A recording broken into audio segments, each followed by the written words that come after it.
They agreed to deploy anywhere within the boundaries of Kansas City, Kansas, where enough of the residents there showed enough level of interest for them to deploy the infrastructure into that area. They divided the community up into what they called fiberhoods, distinct sort of super neighborhoods, I would say, almost like census tracts that you would see in our community, maybe not quite that big.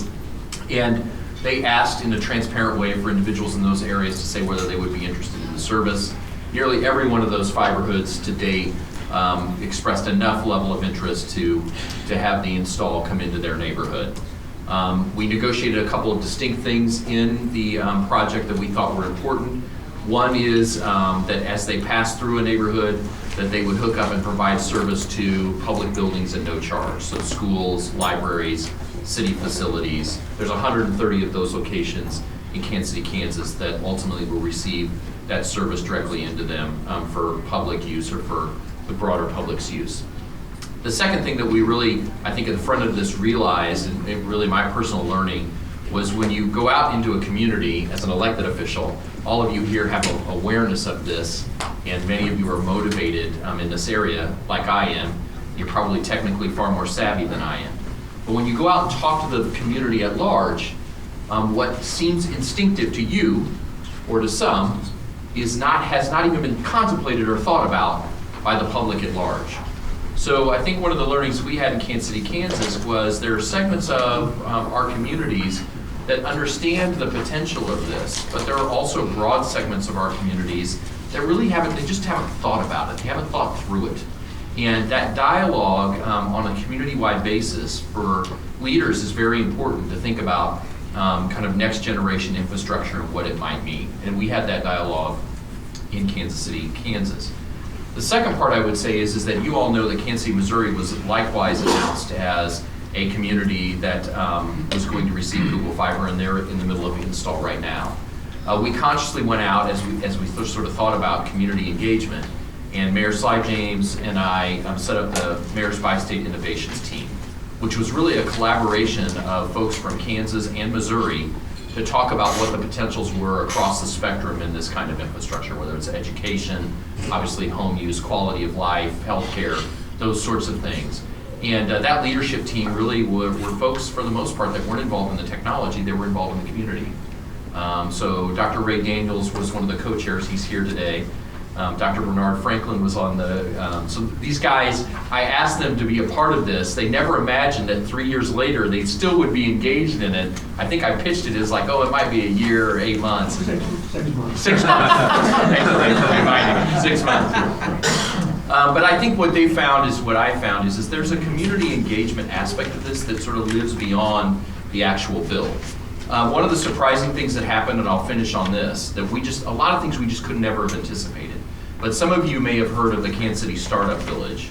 It's a distinct neighborhood that's right by KU Medical Center in Kansas City, Kansas. For some of you that are familiar with our city, it's not the brand new part of town. It's not the oldest part of town. It's not the wealthiest. It's not the poorest. It's just a neighborhood and a community. It was one of the first fiberhoods that got turned on. We've attracted about 25 small startup businesses. I should say startup businesses were attracted to that neighborhood because of the infrastructure. And the innovation that's gone on there, we've attracted folks not just from Kansas and Missouri, from as far away as Boston and New York and California to come and start their business there. It's something that we never would have anticipated. I think if you talk to elected officials, all of us, formers included, are constantly trying to figure out how do you spur on small business creation. We know how fundamentally important that is to communities. And we didn't offer any tax deal to anybody. We offered the infrastructure, and the infrastructure attracted this dynamic. It's an amazing story. I could talk about it more. I think the learning there is that really there is a way, just like we think about infrastructure around streets, for instance, or highways, there's a way to leverage this infrastructure to attract other things to it. So it's not just about the consumption of entertainment in your home. There's something greater to this that can be leveraged if it's somewhat intentional and you sort of let it be organic at the same time. So I'm glad to be with you. I'm going to stop right there, pass it on to the rest of the panel, and I'd love to enter into a dialogue and discussion with you today. Great, thanks. Colleen? Great. Good morning. I'm Colleen Jennison. I'm the Director of Government Affairs for Cox Communications, and really appreciate the opportunity to be here with you all today. and to talk about Gigabit and some other things and whatever questions you guys want to have. Cox Communications is not new to the Gigabit discussion, although I will laugh. I was prepping for an introduction in front of the legislature as the 2015 session has geared up, and I looked back through old introductions, and back in 2005 the discussion was competition. You know, that was the heated topic of the moment, and now we're at broadband and we're talking about gig. But to bring it back around, we're not new to the gig discussion. Cox actually serves 91 communities in Kansas. We're the largest cable telecommunications provider in the state, although we're not over here in Johnson County, but we have people here that we would love to be.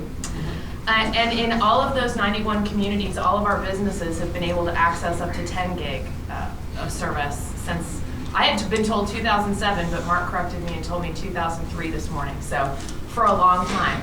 And then residentially, we haven't been deploying that in Kansas yet. We offer up to 150 upload, and then we are launching our Gigablast product in Phoenix and in Omaha and in Las Vegas. And our president has already come out and said that we will be launching 1 gig residentially through the end of 2016, hopefully getting that launched at the end of 2016. But Cox has consistently and aggressively increased broadband speeds for years, and to your point, one of the interesting conversations I sat in on yesterday was Dodge Cities and how they're talking about not just having that, but how we're going to use it. You know, how we drive the adoption process, how we drive the demand for that, and as a company, that is a very important conversation from our perspective. You know, not the businesses know what they need to do with it. How are we making sure that folks know how to use that residentially? What applications are out there that drive that? And then even more importantly, how we bridge that digital divide. And I did want to clarify, I know that Jonathan mentioned yesterday that Comcast was part of that organization that offers broadband for low-income households. Actually, the cable industry as a whole has participated in that, and Cox offers Connect to Compete in all of the 91 communities. It's tied to low-income. I believe it's the low-income if they qualify for free and reduced lunch, and there's kind of a qualification for that. But we offer that in all of the communities that we serve in Kansas as well. So I'll stop there and look forward to the questions, and I'll turn it over to. All right, thank you. Good morning, everybody. My name is John Idu. I'm Director of Governmental Affairs for CenturyLink here in Kansas.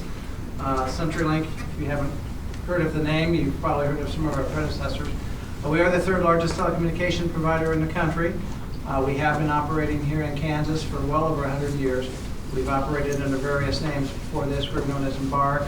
Before that, we were part of Sprint's long distance, or part of Sprint as our local telecommunications division. And before that, and this goes back to when I first started, we were United Telecom. So we have been here in Kansas for a long time. We operate landline phone service in 120 or so areas throughout Kansas.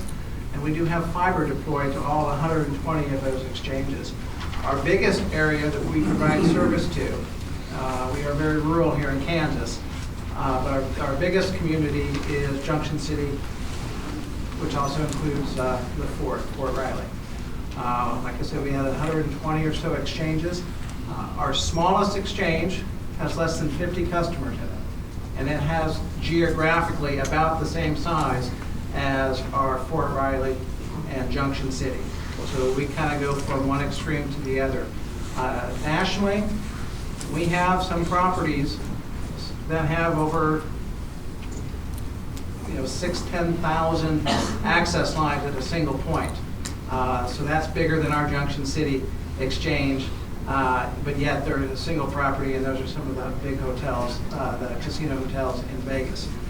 So we cover from the smallest to small rural Kansas to some of the biggest customers out there. And we are also not new to the gig service. We've deployed gig capabilities in 16 cities. We announced Omaha about 3 years ago, followed quickly by Las Vegas, and most recently a big announcement last year of 16 additional cities. None in Kansas yet. The closest ones to Kansas are Jefferson City and Columbia, Missouri. But that doesn't mean we're not offering gig here in Kansas. Like I said, we have fiber deployed to all 120 of our communities. We do offer broadband to all of our to all of those communities. You do have to be within 3 miles or so of our fiber deployment. But if you're able to connect to our broadband connectivity, we offer Ethernet connectivity to businesses that they could get up to a gig if they so chose. We have Ethernet connectivity through schools and libraries. I know some hospitals have joined it with our Ethernet product, and manufacturing facilities. They're not all getting the gig deployment. They don't need gig. That's what we're finding out. Some of the learnings that we've kind of come into, but they're getting some pretty big pipes, 100, 200, 500 gig deployments. So I look forward to the conversation as the morning goes on, and I'll kind of leave it there. Great, Mike. Yes, good morning. I'm Mike Scott, president of AT&T here in Kansas. Happy to talk with you this morning about gigabit trends here in our state. We're kind of on the beginning edge of this, and as a company and here in the state as well, but we're thrilled to be a part of it. And of course, KCK led the way, and kudos to Mayor Reardon for getting that off the ground here in our state. And as I think our speaker said earlier this morning, that kind of started the gigabit trend here in our state, and we followed suit. We're not like, we're a typical telecommunications company, and when we see there's a good competitive product out there that we can get into, we'd love to get into. So they led the way, and we soon followed suit, and last April we announced our gigabit speed product called Gigapower. It was a national announcement. We made it in April, where we announced that in 25 markets nationwide and about 100 municipalities, we announced that we would soon be deploying Gigapower in those locations. Here in Kansas, we just specifically announced Overland Park.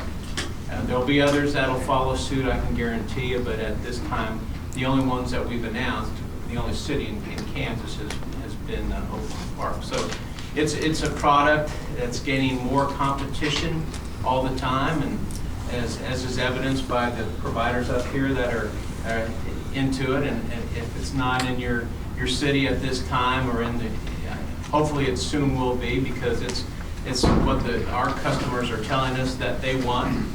They want the speed, and they want it, in our case, they want it wirelessly, they want it mobile internet, they want it as fast as they can get it at any time, at anywhere. So we're trying to meet their demands and their needs, and hopefully we can do that with our Gigapower. Now, obviously, Gigapower is a wireline product of ours, and AT&T is a little bit unique in the fact that we are still a wireline company, but we're also a wireless company, and we're a mobile broadband company as well as landline broadband company. So we wear a lot of hats, but as far as the Gigapower goes, that's our landline product that we're very proud of. Again, we're just at the beginning stages of it, but there's enough competition out there that we feel it'll be a product of ours that will set us up for the future. And also, we're into video too, so we have our own video as well, and that runs over the Gigapower also. So again, anxious to talk with you about further, but for now, we'll just cut it off at that point. Thank you. My name is Nick Sabarito. I'm the Marketing and Customer Experience Manager for Columbus Telephone Company down in Columbus. I'm the only small guy up here with the rural necks anyway, so I'm glad to represent those of us in the rural areas and the independent telco world. I always say our company did fiber to the home before it was cool. We started our initial deployment back in 2003. We were done in late 2004. So I believe we can officially say we were the first 100% fiber network in the state of Kansas, and probably one of the first in the nation back at that time. In 2013, we deployed our second generation fiber to the home access network, which does have gigabit capability on it. And then last year, we launched a new subsidiary, Optic Communications, and we're aggressively expanding our fiber to the home network in 2 neighboring communities to our ILEC territory, Galena and Baxter Springs, Kansas, as well as Riverton, Kansas. And then more recently, we just announced that we're bringing all of the cities together in Cherokee County on one core fiber network that we own. So that's going to give us network level redundancy and geographic redundancy in towns of 3,500 to 4,000 residents. So we feel like what we're doing is pretty cutting edge and really unheard of for areas, at least of the population densities of where we're at. We're not marketing gig service yet. We will be here very shortly this year. Once it's offered, it's open to every residential subscriber on our network. There's no limitations. Let's see. What else are we doing? The only other thing I would add is, why don't we have a gig yet? Because we have the technical feasibility to do it. We don't necessarily see the demand there yet. We don't think customers have to have a gig. I personally have 100 meg at my home, and I haven't maxed it out yet. I'm a power user. So it all goes back to the cognitive association of the term gigabit. Most consumers that have any understanding of that terminology, they associate it with good, fast internet. That's the general assumption they're making with that terminology. And we recognize that, so that's why we're going to get into that arena, and I think that's why all of us up here, if you're talking about it, is because it's the buzzword of the industry, and we're going to get to play in that field as well. So that's kind of where we're at as our organization goes. I always say, in internal meetings, I always say we're a 110-year-old startup now. That's really the culture we have today. It's very exciting to be part of it, and we're anxious to get our gig launched here very shortly. That's great. That's great. Really interesting, all of you. Got interesting things going on. I want to come back to the issue and start with Mayor Reardon again about the influence of the local communities that you're working with and the interaction between the industry as you're trying to deploy these networks and your relationships with the local governments and how that works out. And Mayor, you had a successful negotiation with Google to get that started, but I guess my understanding is Google didn't have such success with Overland Park, which left an opportunity for AT&T to come in. So there's a dynamic there that I think is really interesting and really seems to have a big impact on how quickly these gigabit networks can be deployed. So can you talk about your KCK experience, and then we'll go down the line with the others? Yeah, I'll kind of go all over the place with that question, sorry. But since I'm the former elected official, and former means I can maybe talk, I can actually tell you some of the truth. I'll give you a little bit of my perspective and what that perspective may or may not mean to Kansas. And so I dwell in a little bit, I negotiate a public-private partnership. So for a couple of reasons, but I'm fairly agnostic. So I would be the type of person that believes that the city ought to control its destiny, and that there are cities where a public-private partnership makes the most sense. There are cities that maybe have an existing provider that may be able to provide a new kind of relationship to get next generation infrastructure installed. There are cities where maybe they can, on their own capacity, with whatever tools they have, create a network on their own. I'm agnostic as to how to do it. My belief is that fiber infrastructure is extremely important to the future of cities of any size and of any nature. We're talking about Kansas City, Kansas. No one would have predicted 10 years ago that KCK would be on the cutting edge of maybe nearly anything, let alone on the cutting edge of fiber infrastructure. And it's made a difference in my community. You can make a difference in every community, is my belief. So my belief is that there's all kinds of ways to get to this place. I do think that for many cities, there are barriers to doing it on their own. Some cities are fortunate enough, they have the resources, they have the density, they have the capacity that perhaps they could go out and execute this as a pure play infrastructure kind of development with their own resources. For Kansas City, Kansas, it would be at least decades, I don't know if ever, if we wouldn't have been able to find a private partner, if we would have ever been able to deploy this on our own. So there's a sizable number of cities out there, and I think this is a new area in many ways. There's a sizable number of cities that, even if they had all the best intentions, might need a private partner to help them get the deal done. And I think that's a growing area. I think it can be a growing area in cities of my size, larger and smaller. And to hear, that there are private providers existing in the marketplace today that are taking these steps, as well as maybe new entrants. I think there will be new entrants that are looking as a private provider to find partnerships. It's an extremely exciting time. And I think that there's a world of opportunity out there for cities in Kansas to find that right relationship or find that right way.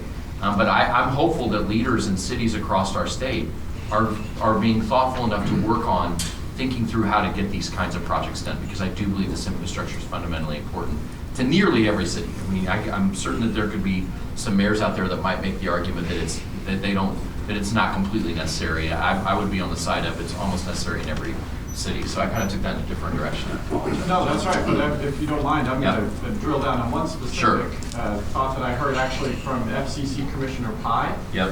Who's from Kansas, but I heard him talk about this in Washington, D.C. But he told me about, and he told a group of people that one of the things that Kansas City was able to do was provide an on-site rights-of-way manager to be working with the construction crews so you could get more instantaneous approval of use of that rights-of-way or identify the problems, because I've heard sometimes there are cities who don't have that kind of streamlined rights-of-way approval process, and that can be a barrier to deployment, but you found a way. Is this right? Yeah, so that's true. So I mean, one of the things that for elected, some of us, you know, we know certain things about certain things, and we don't have a clue about others. But most electeds want to try to grow their community. And I would say instinctively for me, for most of my time as mayor, I didn't think about, well, what are we doing around rights of way to grow our community? What this opportunity brought to me was to say, okay, let's look at our systems internally, not to, as a policymaker, are there changes that I can make that can help this kind of business get off the ground and go in KCK? So we looked at, rights of way are valuable things that cities own and control. And what we looked at with Google, we just rethought it. And instead of saying every time you touch that right of way, we're gonna have you come down to City Hall and fill out the paperwork, and we're gonna take you through a process, and we'll get back to you in a couple weeks and you can go ahead and touch the right of way, we assigned someone full-time to them that worked with them as they were engineering their plan. We did a blanket right-of-way permit, and in the field approved the work that they were doing so that we could work alongside of them as fast as they needed to. Ultimately, that's not just something that was good for Google, that was good for the city. We rethought how we could protect and leverage our right-of-way assets to give benefits to our community. And I think that hopefully that's a lasting thing that will happen in the city, that we've re-engineered part of our internal processes to be more business-friendly, to something that I can tell you as an elected official I had never thought about. And I became immediately more conscientious about, okay, what are we doing from a policymaker standpoint to improve our internal systems to make sure that we're doing things to allow business, to free business up to get to work. And that, I think there's an ultimate benefit to if you have the right balance, there's a benefit on both sides of the citizens. You're protecting the right of way and the use of it, but you're also making sure that there's a business opportunity that can benefit your citizens too. So Great. If I could tag on to that, I'm glad to see that that trend is moving with other cities too. I mean, it's one we've utilized with AT&T quite a bit. We just want what we call the most favored nation treatment, as some other companies have had, and the cities are out there. They're right along with us. They have construction managers right there with us. Permitting is a big deal. Cities are very proud of the right of way, and we take a lot of pride in how we get in those right of ways. But sometimes our needs are great, and we have to have an instantaneous sort of permitting or siting, and we try to get that done just as quickly as possible. And the cities are looking at that and saying, yeah, that's, like KCK did, that's just one thing that they can do to help us or help the provider get this service in quicker. And is that happening in Overland Park? It is happening in Overland Park. Yes, we have contractors out there doing a lot of the digging right now and trenching and putting in the network. But we have our own managers working along right beside them. Then we have electronic filing with the city to get the permitting done, and they've been very responsive over in Park. Good.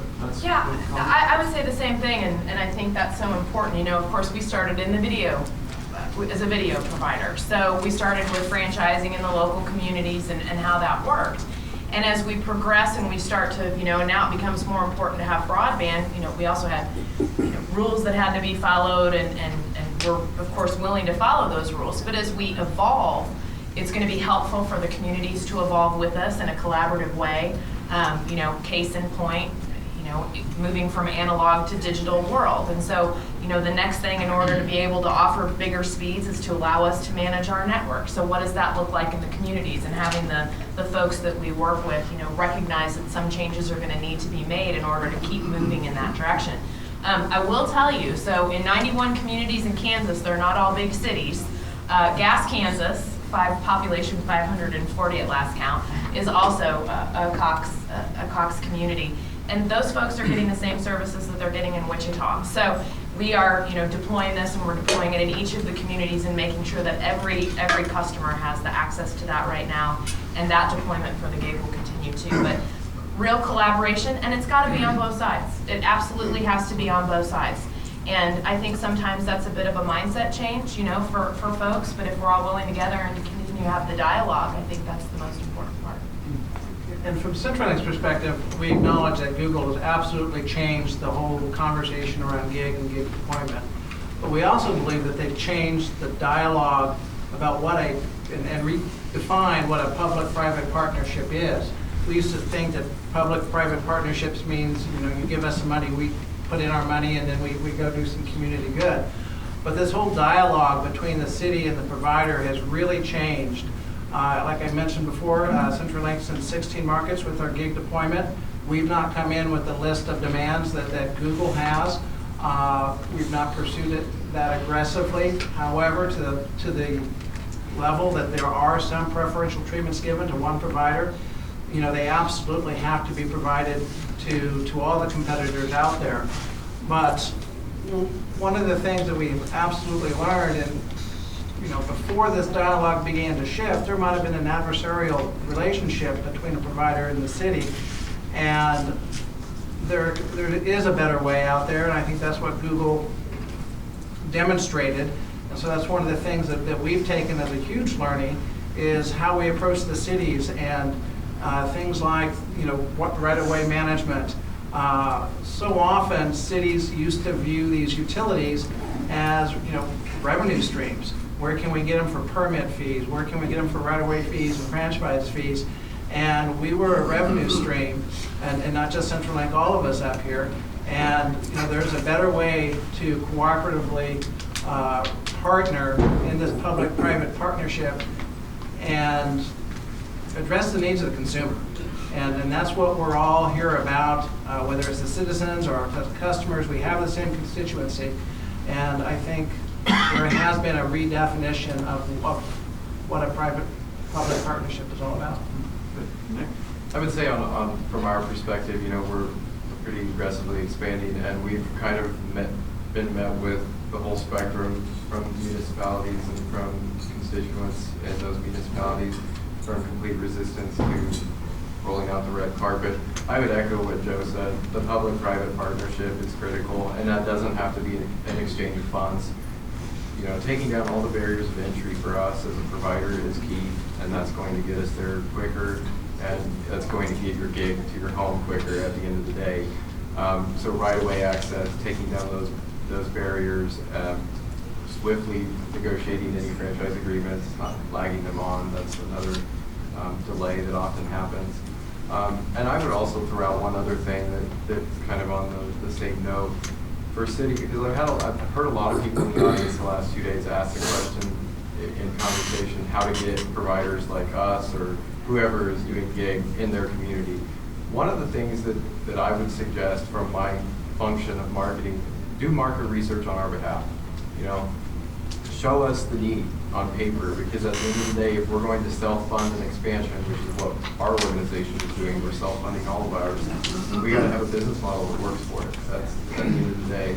So that's another thing that communities can do to help promote or attract providers like that. That leads perfectly into my next question, because I was just going to go down the table and talk about take rates, because that seems to be such a big factor in determining whether it's going to be economic for you to roll out gig in the city, in the locality. Google, maybe you could actually just go down the line and say, what kind of take rate do you need to see or estimate from a community to make it economically worthwhile for you to make that investment in that community? I loved, we were at a gig meeting last week and Google was there and they asked what the take rate was and she's like, we don't disclose that information. And I don't blame them. There's a lot more that goes into it than a take rate. So when we talk, but you're right. And so when we talk about this, we look at the investment we're going to have to make. So is there a build cost that's associated with getting a specific service if you're looking at a business or residentially, okay? So from a business perspective, you're going to have a larger monthly, recurring revenue. So that, that'll impact into that as well, and allows us, honestly, to invest more money when we can have that happen. I would tell you this, our most popular speed is the 50. It's not the fastest speed, residentially speaking. It's not the 150 that we offer. And to your point, Nick, you find that you can do what you need to do in your home with your devices at that rate, and that's great. And I'm on my iPad, my husband's on his Galaxy, and we're streaming Netflix. So from that perspective, I think there is a magic internal number, but I think that more than that, it's looking at the mix of business, it's looking at the residential take rate, knowing what folks take, or recognizing that there's kind of a formula that we would use, kind of a guesstimate. Let me throw a number on the table. So Yeah. one provider I've heard says they need a 35% residential take rate in order to cover their costs. Is that in the ballpark of what you're facing? I can go ahead and throw some numbers out. I agree with, we can't get into specifics, but in generally, our take rate for our broadband services here in Kansas are between 40 and 50% based upon the area. Now, with that said, we don't offer gig.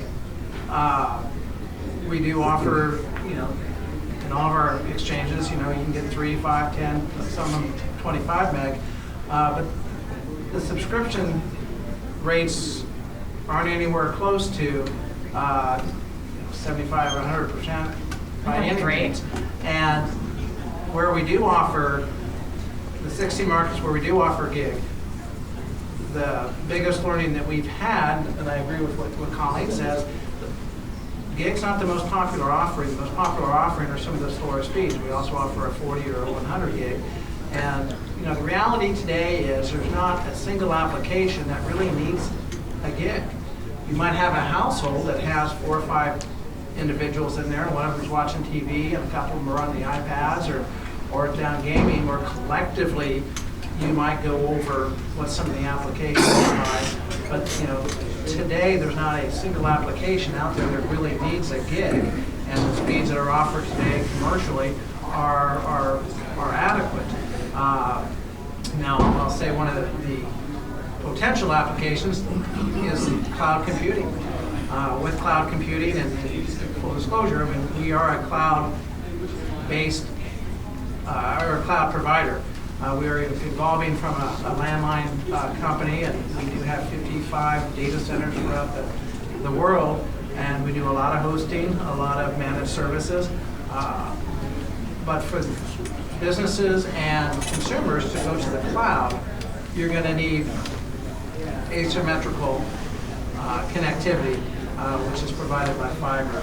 And so we see that as a potential application that could start driving up some of the take rates, not only for the gig, but for higher speeds as well. Mayor? Maybe a little bit different perspective. I know nothing about take rates, and I'm surprised that any of the providers would say anything about what the take rates would be. So that was a tough question, I think. So let me take the load off a little bit so Mike doesn't have to jump in. Come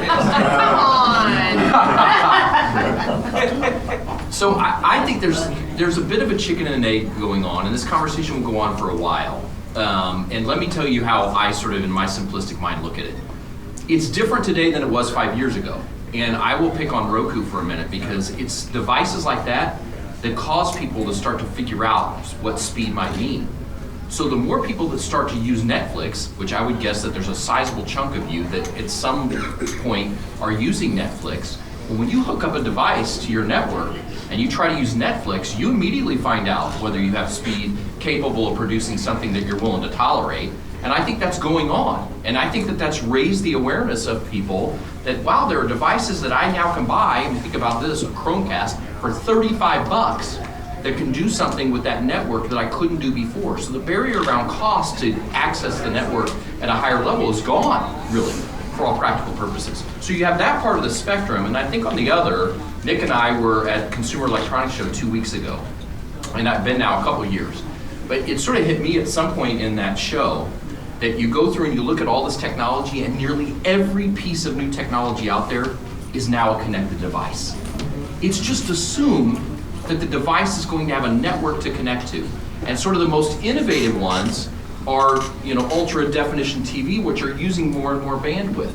So I think the bandwidth needs are going to grow.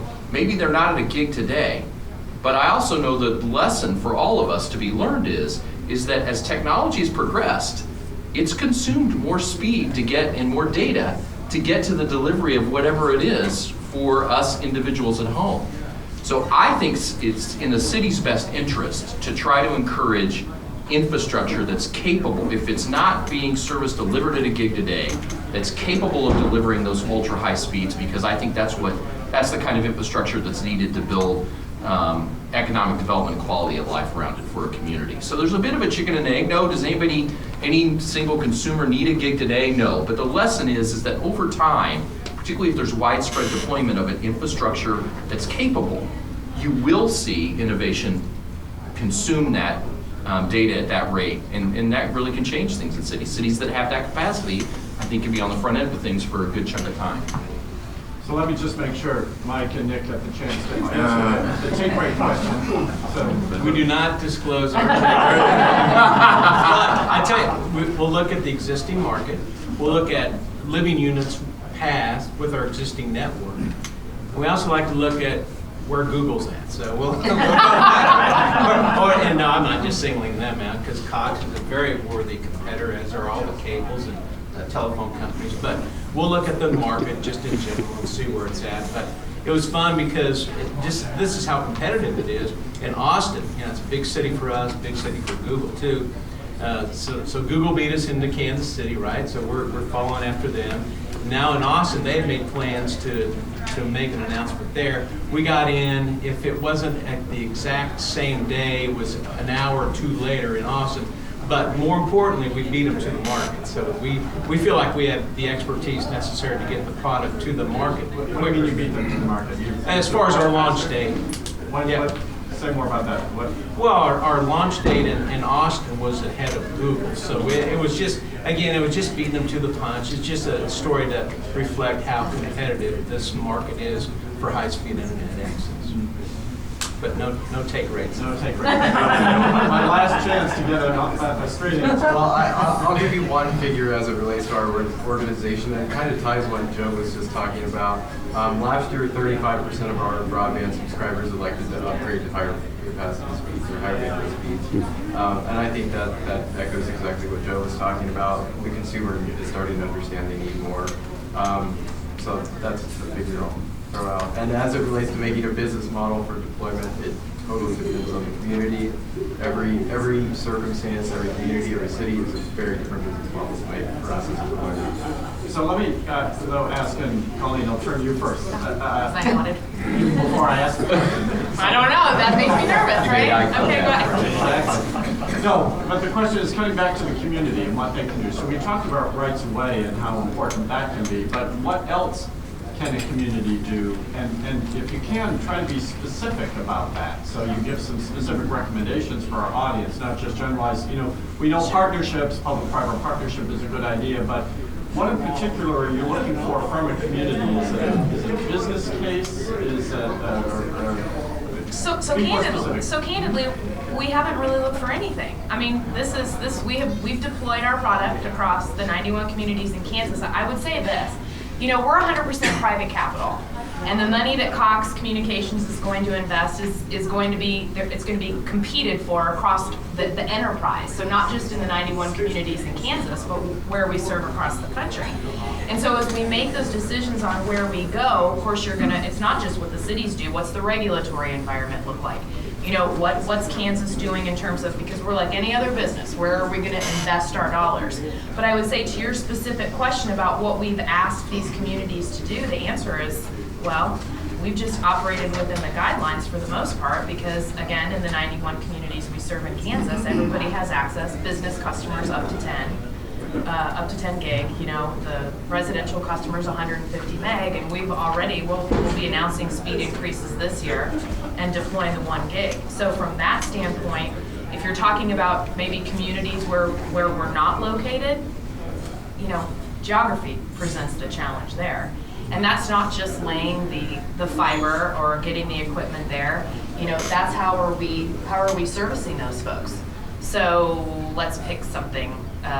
Let's pick Kansas City. Let's say we wanted to launch in Kansas City. Wouldn't that be great? I mean, clearly they've got the population for us to make a case for that. But the closest place that we would have any employees living to that right now would be Topeka. So it's not just a matter of getting the technology there and folks having access to it. It's where are people living that, where are we going to have our trucks? I mean, it's making significant investments other than just the infrastructure. So I don't know if that answers your question, but from our perspective, we're not, and to your point, we're not provisioning our network so that we can offer a gig. We're provisioning our networks for the next things that come. We're 10 gig for business, we'll be a gig for residential, but that's not where it ends. So the investment that we're making into that plant and what we're already providing to our customers is significant as well. Yeah, I would agree with Colleen. There's nothing magical about a gig. It's fast internet speed. And some of the things that the cities can do, luckily in Kansas, we have good relationships with most of our cities, but easy access to conduit, easy permits, the permit process, those things do take time. Is there anything that can help to streamline that? Is going to facilitate the ultimate build out. But our biggest challenge in Kansas, quite honestly, is density. I said our biggest exchanges are Junction City. We also have Gardner and Spring Hill, some right around here in Johnson County. But once you get beyond that, our exchanges have 1 or 2 people per square mile, or 1 or 2 households per square mile. And so our biggest challenge, quite honestly, for Kansas is just the density. We talked about geographic challenges or how open it is. I mean, that is a fundamental rural reality that is going to be a challenge for CenturyLink and any provider out there, is how to get beyond the cities. Because our cities, we are pretty well covered right now. We're always looking for pockets to improve upon. But once you get beyond the city limits, out to the county, out to the farms, out to the rural part of Kansas, that's where our challenge is. For our Gigapower product, we specifically asked the cities to enter into an agreement with us and contain within that agreement. It's a basic, simple agreement. It just says, for one thing, it'll say that we want the same type of treatment that any other provider has had previously or will have in the future. So if somebody comes in after us and gets a better deal from the city, then we, by virtue of our agreement with the city, we'd get that same. And we also, and the cities are always glad to do this, is to have them partner with us when we announce the product. We had a nice, we go to the city council meetings and we do it there publicly, but when we do Overland Park here, when we make that announcement fairly soon, we'll make sure and have a very nice event that the city of Overland Park will help us promote. That's it. That's nice. Yeah, I kind of touched on this earlier with the market research thing. That's a component that communities can help with. Another thing that I would add that hasn't been discussed in terms of helping build a case for a new provider or deployment for gig. If you have any large enterprises in the community that may have high needs from us as a provider, get them on board, get them to the table, because those large enterprise customers can often really sway the business model to get it quicker. So that's the only other thing I would add. Effective, right? And Mayor, you mentioned that businesses are relocating to Kansas City because of the fiber network that Google has. No. So questions? Sam? I have a question in terms of, it's maybe the other side of the take rate, or comes at the take rate, in terms of how the city or the state can support the demand part of it. Generally, there's a good 30, 40, some percentage that's not small that are not subscribing in any given community, right? Some percentage, and you always want to have as high as you can. Are there things that the city, in terms of government services applications, that would help drive people to be more connected and find the benefit, the relevance of being connected, which in turn puts it, you see that in the business case as you go into markets. So is there some type of partnership opportunities that cities, county, state can be developing that would, in effect, help the business case so that you have more rapid deployment. And you got a little bit to the chicken and the egg, but I'll tell you what Dodge City is doing is really exciting. I mean, it was really interesting. I participated in the Topeka-Shawnee County pilot project. I didn't have the opportunity in Dodge Cities, but they took a different look at it. You know, how are we utilizing applications? The example that they gave yesterday was they've got big businesses whose employees can't leave to go to parent-teacher conferences, and so how can they utilize technology to help them do that? I think they had an iPad seminar. You had 30 people that got new iPads for Christmas, and nobody knew how to use them. But back to the I don't partners. even know the difference between an iPad and an Android tablet. There you go, right? So part of it's the broadband adoption piece. And I would say, you know, that's on both of us as well. So we have partnerships with the Boys and Girls Clubs. We offer the services there so that the kids are able to get their hands and the devices to work on that. Working, you know, with the libraries or what they're doing, you know, now that you have to, any kind of job application has to be done online. So there are lots of opportunities to partner together aside from just the provision of the infrastructure to make those things happen. But 100% adopt anything that any organization, county, city can do to promote adoption of that. You know, promotion of the adoption also speeds up the application creation process, which of course, you know, drives the need for more bandwidth. Others? Stan, I'd say just from a state perspective, and we do a great job of it here in Kansas, is remove all the regulatory burdens. That's just, you know, that's what we look at. We fought that battle, and we're, you know, and to a large degree, it's all over. But you know, we have more in common with our competitors now than we've ever had before, and we're all regulated the same way, which I think is just important as all get out. I mean, that's just what we look for in a state when we look for. Does that mean that then you would oppose any legislation that would create barriers to municipal participation? That's a good question. We oppose, now we haven't done so here in the state of Kansas, but as a rule, we oppose municipally owned, government-owned networks if there's an existing provider. And if the existing provider won't provide upgraded services at the request of the municipality, what would you advise those municipalities to do to further encourage and solicit support from those incumbent providers? I'll tell you what, here's, and I'll use Chanute as an example. Okay? Perfect. They had the proceeding at the Kansas Corporation Commission, and where they had to get their approval to, as you probably know better than I do. Are you from Chanute? I work for the city of Chanute. Okay, so we did not oppose that. We did not take a position on it. We intervened only because we're an existing provider there. And we wanted to be kept abreast of what was going on in the legal proceedings. And in fact, I defended you in the blogs. Okay, good. You go back and Well, we caught a lot of Ours flack just technical. because we intervened, but we did not take a position on that. Absolutely. So I think I'll just And I point to appreciate that. Sure, I'll just point to Chanute as an example. Okay, to answer your question, we took no position on it because we don't have that product. We know the citizens there wanted it, and if that was the will of the citizens that they help fund that, then so be it.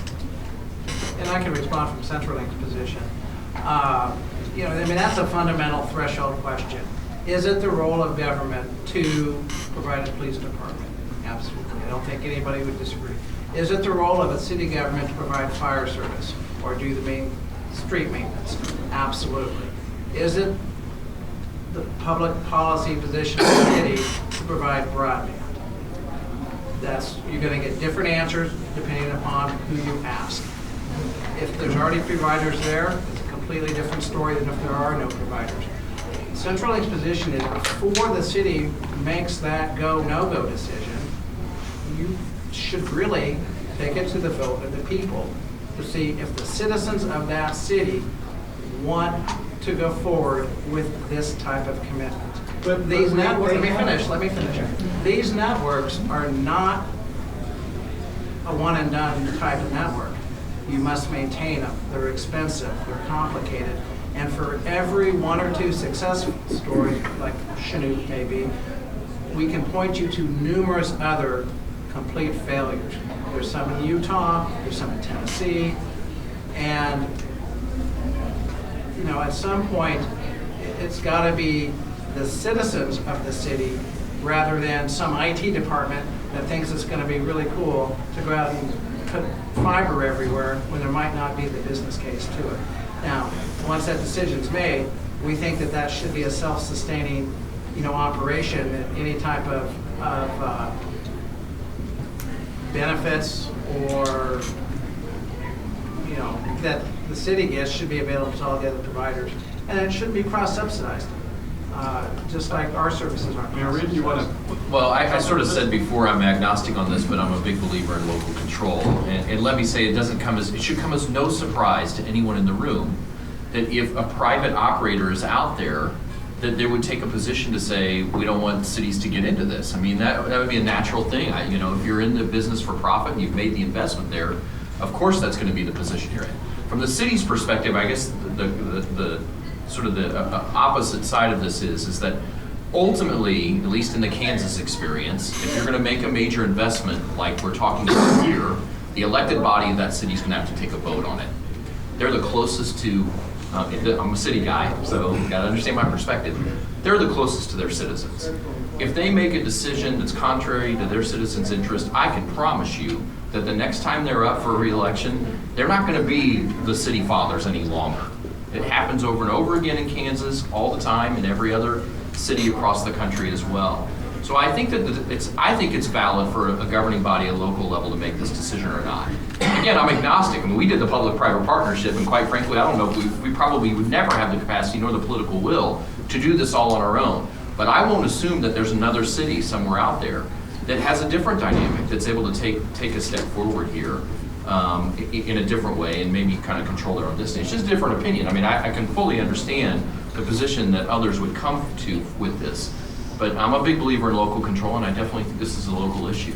Not an easy one, but it is a local issue in my opinion. Yeah, and I would say it's really unfortunate that we didn't get to have this debate at the legislature, because where the debate was had was in the blogs. Where the debate was had was where we didn't get to play with a piece of legislation, and I don't know how many of you are familiar with that. How many pieces of legislation pass without amendment? Ever? Yeah. And how maybe the press can sometimes misconstrue things that different communities do or people do. Annexation, maybe that's always a fun one, right? We like to talk about that. So it's unfortunate because the idea was that the bill was introduced under the cloak of darkness and it was done in the middle of the night. When in reality, meetings were had with the League of Kansas Municipalities and people vetted legislation and then it turned into what it turned into, right? So I appreciate your comments, and I think it would have been a really interesting set of hearings up at the Capitol. I think we have time for one last question. I just want to mention that I'm a provider as well, so I understand everything you're saying, but in talking to cities here and libraries and everything else, they don't want what we're giving them. They want what he's got. They want free, I just looked it up, what is it, 5 meg down, 1 meg up for $300 one-time fee? That's what they want. That's our core business. They want $70 gigabit internet. They think we're gouging. I think, let me just sort of open this up a little wider, because I think that cities are in the position now across the country that we're controlling more of our own destinies than ever before.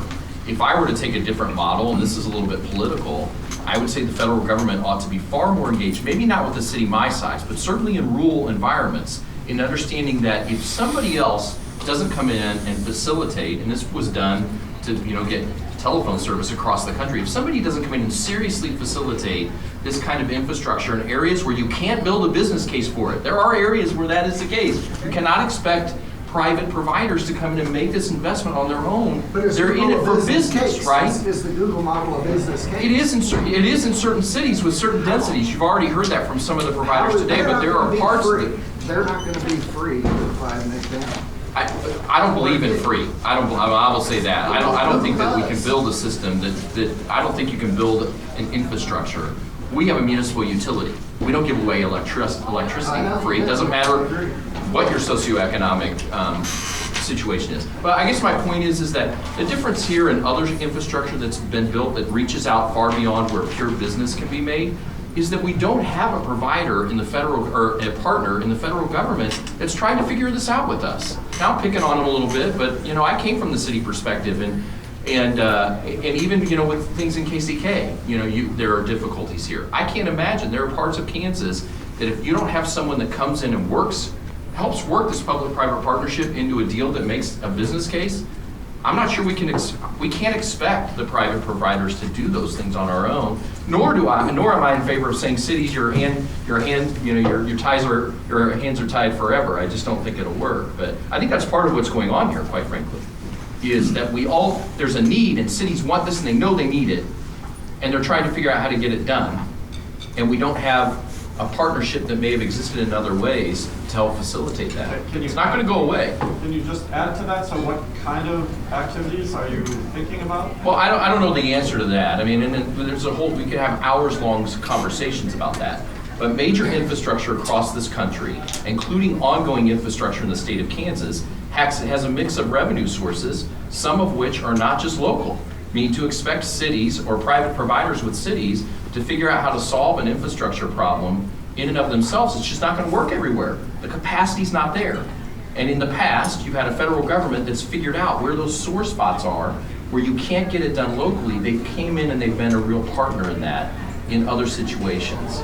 The state has too, and for instance, in roads and highways, people that are involved in the cities, you get a local share of the gas tax that comes to your community to help fix roads and streets. And there's a recognition that your revenue sources just within your boundaries aren't enough to get those things done. I don't think we should just bar that thinking completely from what we're talking about here, because at some point it bleeds into that kind of thing. Like rural utility services. Like rural utility services. In the state. Absolutely. Loans, that kind of yeah, thing. and I'm not saying that that's the model today, but the model's been there for other things in the past, right? So. Agreed, and I would say this to that. I couldn't agree more. There are communities that are not going to have service. There's one that's south of Topeka by about an hour that called and wanted us to come and serve them, and it really was a challenge. So from the private provider perspective, the challenge that we have and that we would like to see and we would embrace and agree with is if the federal government wants to put dollars where there are unserved areas, let's find a way. But what's happened is that dollars went into already served areas, and sometimes where you have one or two providers and providing significant speeds. I think we may have a provider in the there, yeah. Our good friends from Eagle Communication, who's an employee-owned company in Ames, Kansas, and you know, and those dollars came in to compete against them. So I agree 100%. There are absolute opportunities for some of those dollars to go to areas where there is not competition already. I guess the last point I'll say here is that the deal's different today than it was in the past. In traditional franchising long ago, this is from the city's perspective, the handshake deal was you come in and install this infrastructure as a provider, and here's the negotiation. You're gonna take it into parts where it's difficult and it's costly to do. Well, what's the handshake deal there? You're gonna have a period of time where you're the only guy. So you can recapture your costs because you're the only guy providing. Those days are gone. You know, the model's totally changed now. And, you know, private providers, I believe this is a business, and that's why the public-private model, I think, works so very well, is because if you can treat it that way, you can get there. There are just parts of our state, I'm afraid, where that model in and of itself in a pure way will not work.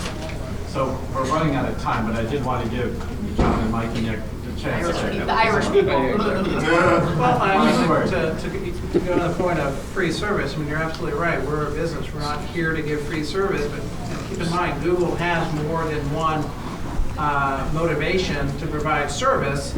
It's not just for the subscription revenue. They are very big in advertising, and so that's going to help their business case as well. Every company has a different business case out here, and every community is going to be different. And, you know, I kind of throw this out there as to think about as we end the conference. I mean, I think one of the big fundamental changes that's right around the corner is going to be video. You know, we have HBO that's now available over the top, and CBS is available over the top, and ESPN has announced that it's going to be available over the top through Dish or Direct. And so that's going to fundamentally change how all of us operate. I think, quicker, sooner rather than later, and that's going to have a huge impact and consequence on broadband speeds. Good. No, I'm good. I'm good. That actually good. As what you were referring to there with an MSO in the sky, somebody to aggregate all of that video content. So what's driving, as Mayor, you had said earlier, there's really not a need today for a service out there that can utilize a full gig to the end user. What is driving that need for a gig to a residential home that has a mother, a father, and 2 children living there? That by all means, Nick, you hit the nail on the head. 100 meg is going to facilitate everything they need today and probably the next 10 years for 4 to 5, even 10 devices streaming HD video at 1080i, average bit rate 6 to 8 megabit per second. You're not even touching that 25 megabit threshold yet. So we have businesses and school districts with 700 students in that school district that have 100 meg service today. 90% of the time, they don't utilize 20 megabit of that bandwidth. Now, I know things are moving more and more to the cloud, but even that school district can't justify a gig service today, let alone a residential user that requires millions and millions of dollars of equipment to facilitate, let alone a 100 meg connection, but a gig connection, and then the core. Nobody here has talked about the core. The public internet as a whole is not ready for gig service to the end user. Cox, we interconnect with Cox, AT&T, and CenturyLink. Their backbones are not ready for it. I mean, I'm sorry to interrupt, we need to get the panelists to respond to that. That was a really good comment, but we're running out of time, so did you have a particular person you want to respond? Well, anybody. What is the drive to get a gig to an end user house? And if it is I'll be really short because somebody else can answer. I think the horse is out of the barn. The idea that gig is something that is important is already out there, and I think the market's reacting to it. So so I don't think you can put that. I don't think you get the horse back in the barn. My personal opinion. Second, I would just say for cities, good enough is not an argument that I think a city ought to make, because the city ought to be looking for infrastructure investments that will endure for a long time. And I personally believe fiber is that infrastructure for what we're talking about. And I think gig is already out there, but I think that cities ought to work for fiber infrastructure. That's what they ought to work for. Gig articulates that in many ways for I us. think we have one more question. Just one question, yeah. As you may know, I do work for the federal government, and I understand there's a role for the federal government. There's a total, as you were talking about, rural areas. But so my question is, where would the money come from for the federal government to do this? How would you propose that to happen? Well, I'm not in the federal government, number one, and I'm a former elected official. Isn't there a magic pot of free money That's there? right. Everybody thinks there's this money, tax the man on the tree and all that. But that's what I'm asking. Yeah. I think there's some plausibility to the idea, but that's the challenge. And I can jump in. I mean, we all know the federal government is strapped, but there's also the FCC, and it's coming forward with this Connect America Fund, phase 1. Phase 2 is right around the corner. Hopefully, in the near future, they'll have and for those of you who don't know what Connect America Fund is, that fee you pay on your bill, universal service, goes to the FCC, and they've been using that to support voice. Yeah. They're transitioning that to support broadband. There's a plan in place for the larger companies, which includes Verizon, AT&T, CenturyLink, Fairpoint, Frontier, and Windstream. And then there's another pot of money for mobile broadband, and then another pot of money, if you will, lack of better words, for the rural carriers. And the rural carriers piece hasn't been defined yet. But in 2015, it's been 3 years in the makings, there should be the rules, definitions, and procedures for at least the big carriers, which includes AT&T and CenturyLink and Fairpoint again. So you think that's going to work? I'm saying it could. It absolutely could work, and if we don't take the money, it's going to go to competitive bid. Great. Fascinating discussion. I wish we had more time. Please join me in thanking